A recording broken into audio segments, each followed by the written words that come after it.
Just days after a brazen smash and grab robbery at a jewelry store in a mall in Richmond Hill, York police are investigating yet another daytime jewelry store robbery, this one in Markham. Dale Manuktuk reports from Markville Mall, where another storefront has been destroyed.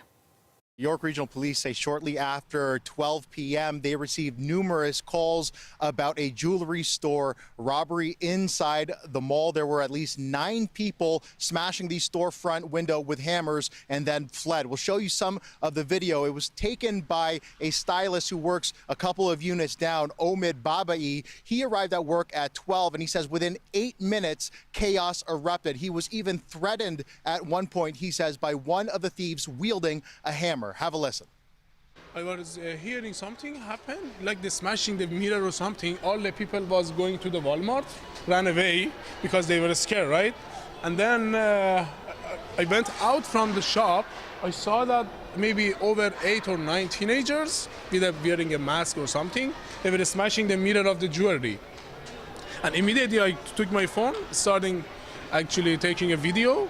And then one of them, they were staying front of the mall, keeps everything about the police or something, the cops, and then the other one is smashing the mirrors, taking some jewelries, and then at the end I say some bad words to the one of the boy, and he was doing he wanted to hit me with the hammer.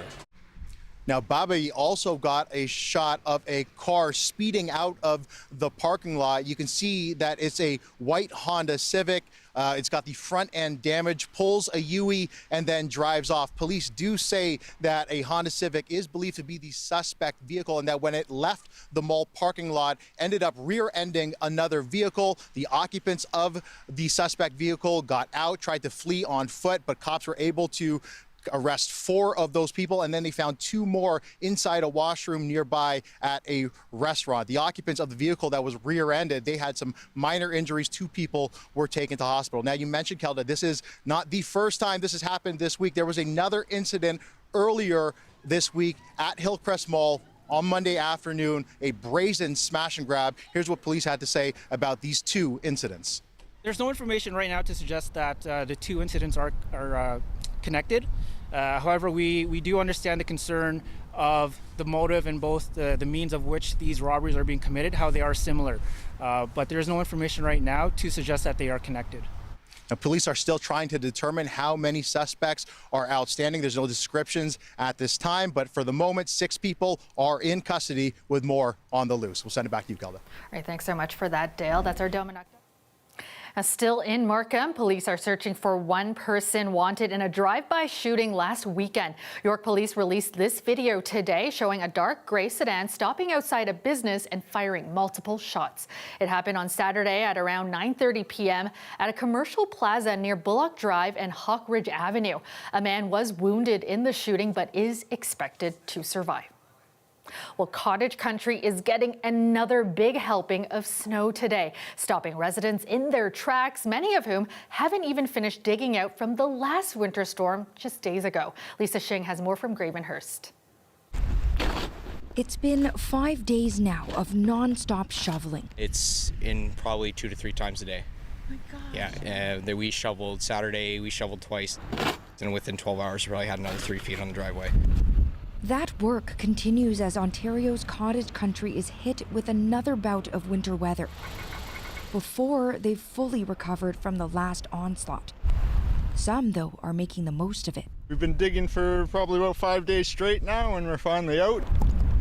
He requested to go tobogganing today, so we're putting a little bit of time in for his birthday. Some roads still aren't completely cleared, and a few residents still don't have electricity, after almost 1.5 meters of snow fell on the region over the weekend, shutting down the main highway and immobilizing emergency services. Things are improving every hour. Gravenhurst's mayor says the state of emergency she called over the weekend will be in place for a little while longer. You know, we live up here because we are hardy people. We like the snow. We like to enjoy the outdoors. but this is a little more than we bargained for. Environment Canada is predicting more precipitation in places like northwestern Ontario and western Canada, at least in December, and warmer than usual temperatures in most areas. While all in all, it might actually turn out to be milder than normal, I think it is going to feel like more of a typical winter for many people. That's because last winter was the warmest on record, bringing hardly any snow or the usual frigid temperatures. In Ontario, though, there are obvious signs winter is back, at least for now. Lisa Shing, CBC News, Gravenhurst, Ontario. The conditions weren't as treacherous here in the GTA, but we did see our first real blast of wet winter weather with heavy gusts and some snow, enough for crews to spring into action to ensure our roads are kept safe. Greg Ross has more. For the first time this season, salt trucks hit the roads of Toronto. We did receive enough accumulation that we had to deploy our salting units for the expressways, the major arterial roads, the collector roads, and even some of the local roads.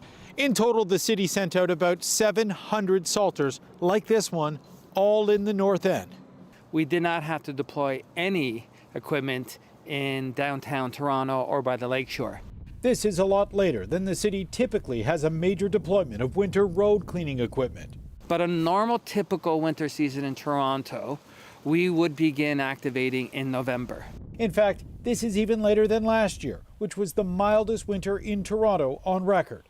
We only received 60 centimeters of snow from November to April. Did you take that again this year? I will certainly take that, but having said that, nevertheless, we are prepared for whatever winter should bring us. Officials in Richmond Hill say they will also be ready, despite the fact that 200 municipal workers have been on strike for more than a week. The snow was a little heavier there today, but the city managed to clear the roads using contract workers. As a result of this strike, they're taking on a bit more responsibility than they were before, but these are the same folks that have been working for us for quite some time, actually. While they were able to handle the accumulations today, if the strike continues through a major snowfall, there could be delays. Things may take a little bit longer than we have had in the past. Our road operations probably won't be affected that much, but the sidewalk plowing may take a little bit longer. As a result of the snow, driving around the GTA was a little slower.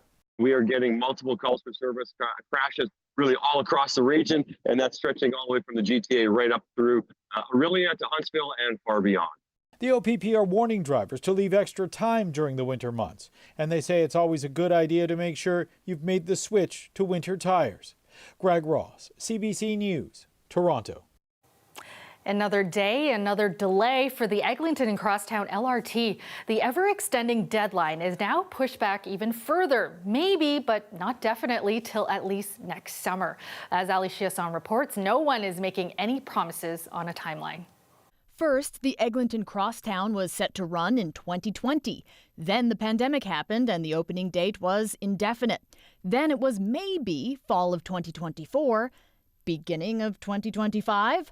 And now it's maybe next summer. We are working internally with the date June 1st as the earliest possible date, but we have not gotten any confirmation from Metrolinx whether that's a realistic timeline or not. The TTC will operate the trains, and the TTC chair says they're ready to roll. We have our trainers, our operators already identified. But Metrolinx, which is in charge of building the Crosstown LRT, isn't making any promises publicly. Any date should be treated skeptically. 12 years since shovels broke ground, and the 25-stop transit line has run into quality control issues like improperly laid tracks, issues the ministry and Metrolinx blamed on the consortium of contractors they hired to do the job. This is a failure of governance, right? We're dealing with a situation where a complete lack of transparency by the agency involved, by the private sector, means that the public is spending billions of dollars on a thing and we're not allowed to even know when it will open. Well, what date is Metrolinx working towards? We asked and they were non-committal. Quote, "We need to have confidence that key milestones are being met, and once we have an opening date, we will share that with the public." It's too much, and we are paying in taxes and our fees and all of that good stuff. And with the Eglinton Crosstown, it started 12 years ago. Yeah, and it makes you not have confidence. Yeah, I once took an Eglinton East bus from the Eglinton station, and yeah, it wasn't exactly the fastest. Like, I wished LRT was already open. The stations have been ready for a while, almost teasing commuters who aren't getting their hopes up. It was promised when you were 11 years old, and how old are you now? I'm 23 years old now. And still can't take the Crosstown LRT. Can't take the Crosstown LRT. Ali Chiasson, CBC News, Toronto. Advocates for a public Ontario place say they feel vindicated after yesterday's Auditor General report criticized the province's plans and revealed that costs for the redevelopment have ballooned by nearly $2 billion. This can absolutely be reversed. They have till the site is handed off to Therme in 2025 to do that. And the cost there is in the millions, where the cost to move forward is in the billions. So this can absolutely be stopped. It's not just us as taxpayers who are subsidizing this boondoggle. It's our children, it's our grandchildren, it'll be our great-grandchildren subsidizing this mega spa. It has to stop. Grassroots organization Ontario Place for All asked AG Shelley Spence for a value for money audit and say it's not too late for the government to reverse course on its deal with Therme. The Austrian firm was given a 95-year lease for its spa on the West Island. According to Spence, the process for selecting new tenants for Ontario Place wasn't transparent or fair. She says the project will likely cost the public $2.25 billion. That's up from around $400 million projected back in 2019. A 93-year-old Toronto YouTuber is back online after being kicked off the platform. The alleged violation, peddling pornography. The retired professor spent weeks fighting to clear her name after being hit with that accusation, with YouTube shutting down her channel that contained thousands of video interviews on issues such as politics and climate change. Angelina King has her story. Because it's going to affect the whole world. Meta Spencer is a retired University of Toronto sociology professor who's dedicated her life to making the world better. And at 93, part of that is through her YouTube channel, To Save the World, where she hosts conversations with experts about topics like war and peace, climate change, and ironically, cyber risks. The idea is to stop the war. More than a month ago, Spencer was hosting one of her monthly global town halls. They're done over Zoom and broadcasted live on YouTube. We had a superb conversation going about Antarctica and the melting glaciers there. Suddenly there was an interruption. We had a Zoom bombing. So somebody busts in and starts showing videos, including pornographic videos, and insulting the other panelists and that sort of thing. And I couldn't get rid of them. They had taken over my computer. Eventually, she was able to kick them out of the Zoom, but the damage was done. Her YouTube page was shut down shortly after. I can't post to this, obviously. More than 600 videos she'd posted, gone. Spencer spent a month trying to get YouTube to reactivate her channel and acknowledge that she didn't post the pornography. YouTube didn't ever answer me. A common occurrence, says this tech analyst. It's customer service hell. There are no longer human monitoring teams or human digital safety teams. There are no humans behind this at all. It's all automation. And the recovery tools that are made available to victims are woefully inadequate and in almost all instances do not lead to the restoration of the account in question. It wasn't until after CBC Toronto contacted Google, YouTube's parent company, that her channel went back online. In a statement, YouTube said, posting content that violates our community guidelines can result in channel termination. In the case of this channel, we have carefully reviewed the account appeal and have removed the video that violated our policies and reinstated the channel. More surprise and anger. David Price is a retired climate impact researcher who's featured in some of Spencer's videos and tunes into others. The important aspect of this is that it provides a forum for real experts to have discussions that the public can watch, and they get to see directly what the experts think, and they will see where there is debate, where there's argument and disagreement, and where there's consensus. Spencer says she has no idea whether her page was targeted or if the Zoom bombing was random, but she does know her trust in YouTube has dwindled. Angelina King, CBC News, Toronto. To YouTube. Welcome back. The Be on the Lookout or BOLO campaign is out with another top 25 national most wanted list. Now, these are suspects in ongoing criminal investigations identified as the most dangerous fugitives in the country. 8 of the suspects on the new list are wanted by Toronto police. And as Chris Glover shows us, police are hopeful a more advanced website using AI technology will help track down some of them. 2 central figures in Quebec's violent drug conflict top BOLO's list of 25 most wanted. Be on the Lookout, or BOLO, is offering $250,000 rewards for intel leading to either of their arrests. We rank them. There's little doubt that, based on BOLO and the assessment we conducted, that these 2 individuals do represent like a high threat for the community.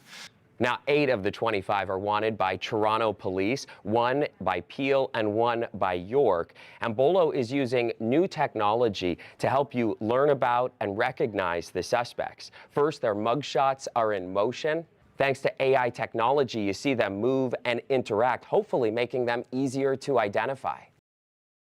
And second, let's track through the highest-ranked Toronto suspect on the list. Adrian Walker is wanted for murder, and if you click on him, you can see a warning about him, and then you'll see a $50,000 reward is being offered. You can also check out how you can submit a tip in this case. Plus, you get a whole interactive experience showing you where the crime happened, in this case, North York, back in May of 2024, a double shooting. And you'll be able to watch some news coverage of it and learn more about the victims. In this case, 31-year-old Trevor John was killed, a father and security guard who ran a security company. Now, 1 man was already arrested, but Adrian Walker remains at large. And you can see all of his bio details here to learn more about him. Plus, police also have this interactive map as well, showing where they believe Adrian Walker is. We connected with York Regional Police's homicide unit to talk about their lone suspect on the 25 most wanted list, 27-year-old Catherine Bergeron Pinzeroni, wanted for second-degree murder for allegedly stabbing a 16-year-old boy in August. A month ago, we issued a Canada-wide warrant for Catherine Bergeron Pinzeroni's arrest. And since that time, we've been making efforts to locate and arrest her. Why did you decide to submit her case to BOLO? The BOLO program is a good tool for police to use in leveraging technology and a partnership with this independent program to help locate individuals wanted for significant or major crimes such as second-degree murder. How helpful has BOLO been for York Regional Police and other police services in the GTA in the recent past? I'm aware of several successful arrests through partnership with the BOLO program. And we're optimistic that in these circumstances that the BOLO program will assist us in locating and arresting Catherine Bergeron Pinzeroni. Are you hungry? To try to sweeten this December campaign, BOLO is also coming out with an advent calendar, 25 chocolates and suspects behind each door. Everything we can do to encourage people to be on the lookout, including printing advent calendars, we will do it. And BOLO also wants to remind you that they're not looking for witnesses or anybody to testify.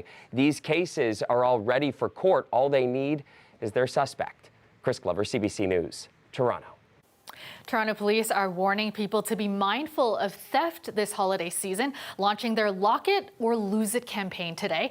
This year's initiative is encouraging people to secure their vehicles and the holiday gifts in it.